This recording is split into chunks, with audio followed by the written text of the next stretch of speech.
It was March of 1983. I was in Damascus for the first time, recently finished my PhD.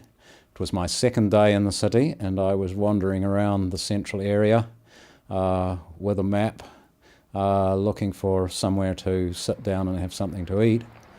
I stopped on a street corner. Unbeknown to me, I was right in front of one of the residence of the president's brother, a residence where he kept a mistress, as I was informed later.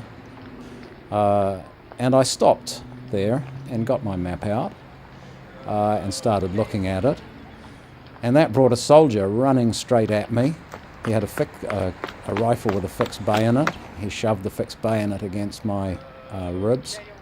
And then another couple of guys appeared, and a black Mercedes appeared pronto.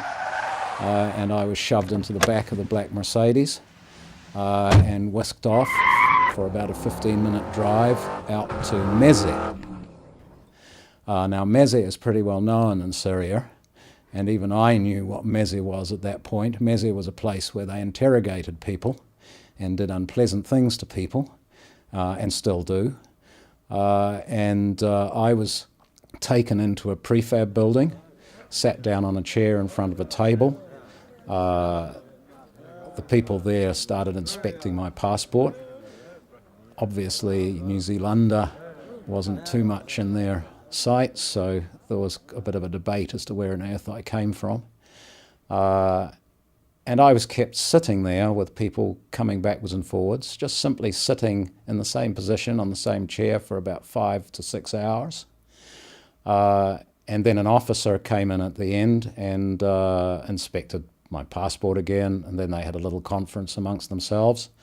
I at that point, had no idea where all this was leading.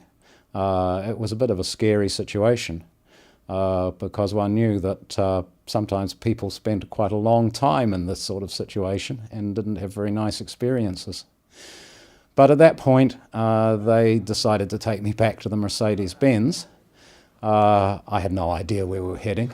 In fact, we headed back into the centre of Damascus to a different and rather more down-at-heel neighbourhood where they shoved me out and then took off into the distance. Before doing that, they offered me the chief of the thugs offered me a cigarette, and that was ended my first experience of the arbitrariness and randomness of the Syrian regime.